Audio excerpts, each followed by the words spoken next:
നമുക്ക് പലപ്പോഴും ഉണ്ടാകുന്ന ഒരു പ്രതിസന്ധി ഞാനിവിടെ പറയുന്നത് എന്നാന്ന് വെച്ച് കഴിഞ്ഞാൽ, നമ്മളെക്കാൾ ഉപരി നമ്മുടെ അടുത്ത തലമുറയ്ക്ക് പറ്റാൻ സാധ്യതയുള്ള ഒരു വലിയൊരു പ്രോബ്ലമാണ് ഞാൻ പറയുന്നത്. പക്ഷേ അടുത്ത തലമുറയ്ക്ക് സംഭവിക്കാൻ സാധ്യതയുള്ളത് നമ്മൾ ഇപ്പോഴേ ശ്രദ്ധിച്ചെങ്കിലേ പറ്റുള്ളൂ. പോൾ വാഷർ പറഞ്ഞൊരു വാചകമുണ്ട്, false assurance of salvation. False assurance of salvation. ഈ ഫോൾസ് അഷ്വറൻസ് ഓഫ് സാൽവേഷൻ എന്ന് പറഞ്ഞാൽ എന്താ?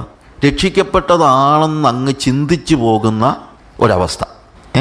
പക്ഷേ യഥാർത്ഥത്തിൽ രക്ഷിക്കപ്പെട്ടതെന്ന് ചോദിച്ചാൽ ചിലപ്പം അല്ലായിരിക്കും. പക്ഷെ എന്നാലും നമ്മൾ ചിന്തിക്കുന്നത് പിന്നെ രക്ഷിക്കപ്പെട്ടതായിരിക്കും. ചിലപ്പോൾ ആളുകളോട് ചോദിച്ചാലും മോനെ രക്ഷിക്കപ്പെട്ടതാണോ?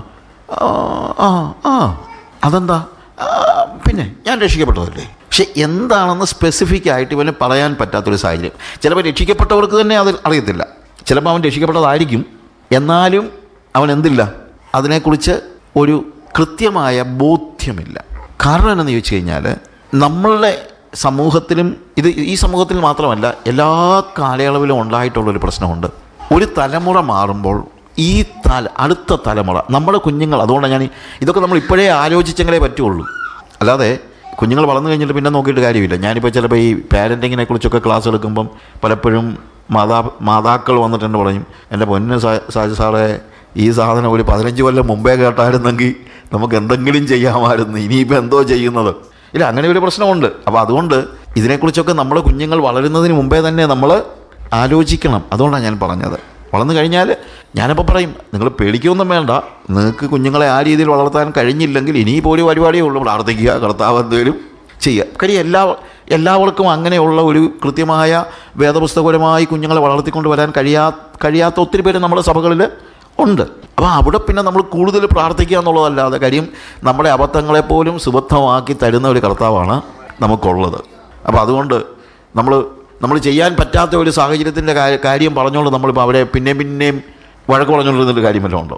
ചെയ്യാൻ പറ്റാത്ത കാര്യങ്ങൾ അങ്ങനെ സംഭവിച്ചു പോയെങ്കിൽ, ഞാൻ ഇന്നൊരാളോട് സംസാരിച്ചപ്പോഴും പറഞ്ഞ് കൗൺസിലിംഗ്, അപ്പം ഞാൻ പറഞ്ഞ് അപ്പം എന്തെങ്കിലും ഒരു പ്രൊഫഷനിലുള്ള ആളെ ചെയ്യുന്ന ജോലിക്കൊക്കെ ആ വ്യക്തിയെ സംബന്ധിച്ചോളം പുള്ളി പറയുന്നത്, എനിക്കങ്ങ് പേടിയാണ്, ഞാൻ ചെയ്യുന്നത് തെറ്റിപ്പോകുമോ, എന്തെങ്കിലും കുഴപ്പമുണ്ടാകുമോ, ഒരു കൈൻഡ് ഓഫ് സൈക്കിക് ഒരു എന്ന് വെച്ച് കഴിഞ്ഞാൽ സൈക്യാട്രി പേഷ്യൻ്റ് ഒന്നും അല്ല ഞാൻ പറഞ്ഞു, എന്നാലും അങ്ങനൊരു ഭീതി അല്ലേ, ഇത് ശരിയാകുമോ? അപ്പം ഞാൻ പറഞ്ഞ് ചിലപ്പോൾ നമ്മൾ ചെയ്യുന്നത് ശരിയായില്ലെന്നിരിക്കും, പക്ഷേ നമ്മൾ പൂർണ്ണമായിട്ടും ദൈവത്തിൽ ആശ്രയിച്ച് കഴിഞ്ഞാൽ നമ്മൾ ചെയ്യുന്നതിനകത്തൊരു പാളിച്ച ഉണ്ടെങ്കിൽ പോലും കർത്താവ് എന്ത് ചെയ്തോളും, അത് ശരിയാക്കി തരും.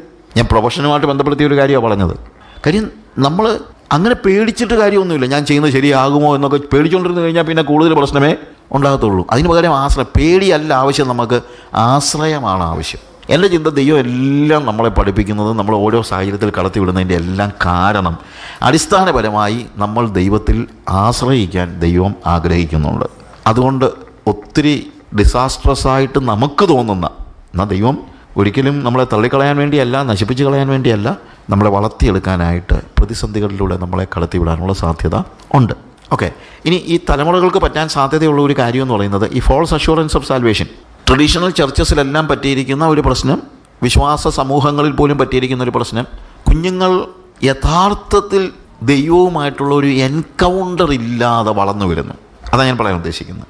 നല്ല കുഞ്ഞുങ്ങളാ ഇല്ലെന്നല്ല, പക്ഷേ യേശുവുമായിട്ടുള്ള ശരിയായിട്ടുള്ള ഒരു എൻകൗണ്ടർ ഇല്ലാതെ, അവർ സഭയിൽ വരുന്നുണ്ട്, പാട്ട് പാടുന്നുള്ള എല്ലാ കാര്യങ്ങളും ഉണ്ടില്ലെന്നല്ല, പക്ഷെ ആ ഒരു എൻകൗണ്ടർ ഇല്ലാതെ അവർ വളർന്നു വരും. ഇതിനകത്ത് ഏറ്റവും വലിയ ഡിസപ്ഷൻ, ഇവരൊക്കെ നല്ല പിള്ളേരുമായിരിക്കും. തല്ലിപ്പൊളി പിള്ളേരാണെങ്കിൽ നമ്മളൊന്നുമല്ല പിന്നെ പ്രാർത്ഥിക്കുകയെങ്കിലും ചെയ്യും. പക്ഷേ ഇത് നമ്മളങ്ങ് ചിന്തിച്ചു പോകും, കാര്യം ഇവർ നല്ല പിള്ളേരാ. പക്ഷേ നല്ല പിള്ളേരായതുകൊണ്ട് മാത്രം കാര്യമില്ലല്ലോ, ഇല്ലേ? ഞാനൊരിക്കലും ഒരു യൂത്ത് ക്യാമ്പിന് ക്ലാസ് എടുത്തപ്പോഴത്തേക്ക് ബോൺ അഗെയിൻ എക്സ്പീരിയൻസിനെ കുറിച്ചാണ് ഞാൻ 3 ദിവസത്തെ ക്ലാസ്സാണ്. 3 ദിവസം ഇതാണ്. അപ്പം ബോൺ അഗെയിൻ എക്സ്പീരിയൻസ് ഞാൻ ഫസ്റ്റ് ഡേയിൽ ഞാൻ പറഞ്ഞു ഞാനിവിടെ പഠിപ്പിക്കാൻ ഉദ്ദേശിക്കുന്നത് വീണ്ടും ജനനം എന്നുള്ള കാര്യത്തെക്കുറിച്ചാണ്. 400 പിള്ളേരുണ്ട്, യങ് പിള്ളേർ, ഇന്ത്യക്ക് പുറത്താണ്, ഗൾഫിലാണ്. ഫസ്റ്റ് ഡേയിലെ മീറ്റിംഗ് കഴിഞ്ഞപ്പം സംഘാടകൻ എൻ്റെ അടുത്ത് തോന്നി, ബ്രദർ എന്തിനാണ് ഈ ബോൺ അഗെയിൻ എക്സ്പീരിയൻസിനെ കുറിച്ചൊക്കെ ഇവിടെ പഠിപ്പിക്കുന്നത്?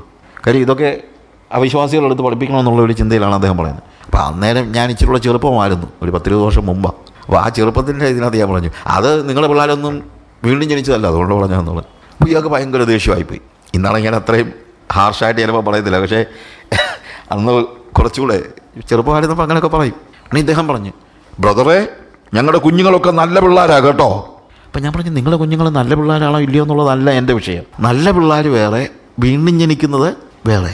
വീണ്ടും ജനനാനുഭവത്തെക്കുറിച്ചുള്ളൊരു ക്ലാസ് എടുക്കാൻ നമുക്കിന്ന് നേരമില്ല, അതില്ല. പക്ഷേ ഞാൻ പറഞ്ഞതെന്ന് ചോദിച്ചു കഴിഞ്ഞാൽ, ഈ നല്ല കുഞ്ഞുങ്ങൾ ചിലപ്പം ചിന്തിക്കും, നല്ല കുഞ്ഞുങ്ങളും ചിന്തിക്കും, അവരുടെ അമ്മമാരും അപ്പന്മാരും ചിന്തിക്കും ഇവർ രക്ഷിക്കപ്പെട്ടതാണെന്ന്. ഞാൻ പറഞ്ഞതിൻ്റെ വ്യത്യാസം മനസ്സിലാകുന്നല്ലോ. മോശപ്പെട്ട പിള്ളേരാണെങ്കിൽ ഒന്നുമില്ല, അവനും ഒരു ചിന്തയുണ്ട്, ഞാൻ ചിലപ്പോൾ നരകത്തിൽ പോകും നോക്ക്. പക്ഷേ ഈ നല്ല പിള്ളേർക്ക് അങ്ങനെ പോലും ഇല്ല. A false assurance of salvation. അതിന് ഒരു കാരണം, ഇപ്പം നമ്മൾ ഈ യഹൂദന്മാരുടെ കാര്യം തന്നെ ആലോചിച്ചാൽ, യഹൂദന്മാരിൽ നല്ലൊരു ശതമാനവും പ്രത്യേകിച്ച് പരീശന്മാരും ഒക്കെ ചിന്തിച്ചിരുന്നത് അവരെല്ലാം സ്വർഗത്തിൽ പോകുന്നതാണ്. അവർക്കൊരിക്കലും വിശ്വസിക്കാനോ ചിന്തിക്കാനോ പറ്റുന്നില്ല അവർ സ്വർഗത്തിൽ പോകത്തില്ല എന്ന്. കാരണം അവരുടെ ചിന്ത ഞങ്ങൾ അബ്രഹാമിൻ്റെ സന്തതികളല്ലേ എന്നുള്ളതാണ് അവരുടെ ഏറ്റവും വലിയ പ്രശ്നം. അപ്പൻ്റെ വിശ്വാസം പറഞ്ഞാൽ നമ്മളെ ഭാഷ പറഞ്ഞാൽ അബ്രഹാമിൻ്റെ വിശ്വാസം മതി, ബാക്കി എല്ലാവരും രക്ഷിക്കപ്പെടാനെന്നാണ് യഹൂദന്മാർ ചിന്തിച്ചത്. If you are a son of Abraham you are saved. ഇന്നിപ്പം നമ്മൾ വന്ന് ചിലപ്പം അബ്രഹാമിൻ്റെ കാലം വരെ ഒന്നും പോകണ്ട, അപ്പനും അമ്മയും രക്ഷിക്കപ്പെട്ടതാണെങ്കിൽ അത് മതി എന്നുള്ള ഒരു ചിന്ത കുഞ്ഞുങ്ങൾക്ക് ചിലപ്പം ഉണ്ടാകും. പക്ഷേ അബ്രഹാമിൻ്റെ സന്തതി എന്നുള്ള അതൊരു പദവി, അത് തീർച്ചയായിട്ടും അതിനകത്ത് കാര്യമുണ്ട്. പൗലോസ് തന്നെ ചോദിക്കുന്നുണ്ട്, യഹൂദൻ എന്ത് വിശേഷത സകല വിധത്തിലും ഉണ്ട്. അബ്രഹാമിൻ്റെ സന്തതി എന്ന് പറയുന്നത് ശരിക്കും നല്ലൊരു കാര്യമാണ്. ഒരു ക്രിസ്തീയ കുടുംബത്തിൽ പ്രത്യേകിച്ച് വീണ്ടും ജനിച്ച മാതാപിതാക്കളുടെ കുഞ്ഞുങ്ങളായി ജനിക്കുക എന്ന് പറയുന്നത് തീർച്ചയായും വളരെ ഭാഗ്യകരമായ ഒരവസ്ഥയാണ്.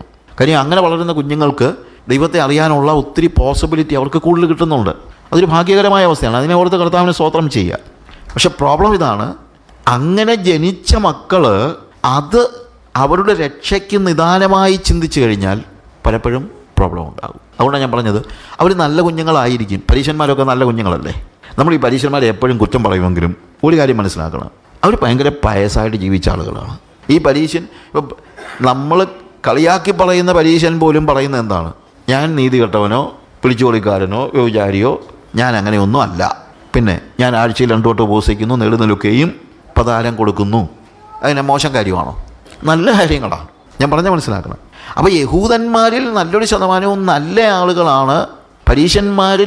ഈ പരീശന്മാരെ നമ്മൾ ഇത്രയും കുറ്റം പറഞ്ഞാലും പരീശന്മാരുടെ പശ്ചാത്തലം പഠിക്കുമ്പോഴാണ് നമ്മൾ മനസ്സിലാക്കുന്നത് അവർ വലിയൊരു കോസിന് വേണ്ടി ഇറങ്ങി പുറപ്പെട്ടവരാണ്.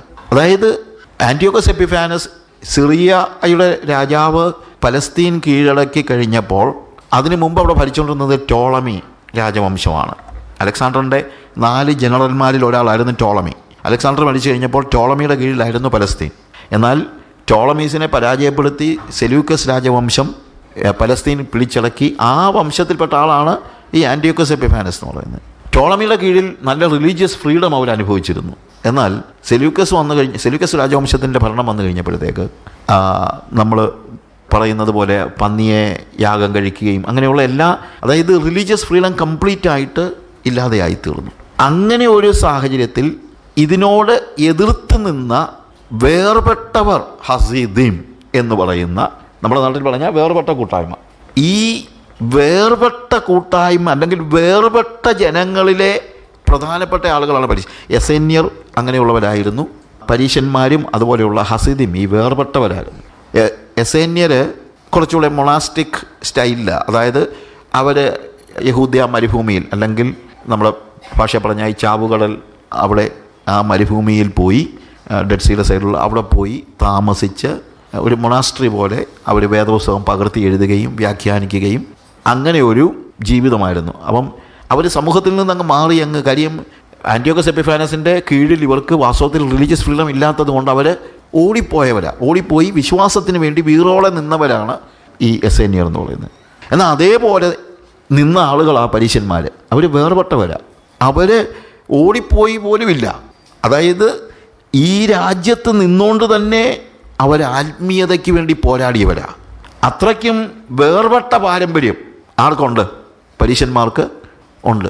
അവരന്ന് ഈ രാജ്യത്തിൻ്റെ വിമോചനത്തിന് വേണ്ടി നിരന്തരമായി ഉപവസിക്കുകയും പ്രാർത്ഥിക്കുകയും അതേപോലെ ജീവിതത്തിൽ വിശുദ്ധി സൂക്ഷിക്കുകയും ഒക്കെ ചെയ്ത ആളുകളാണ്.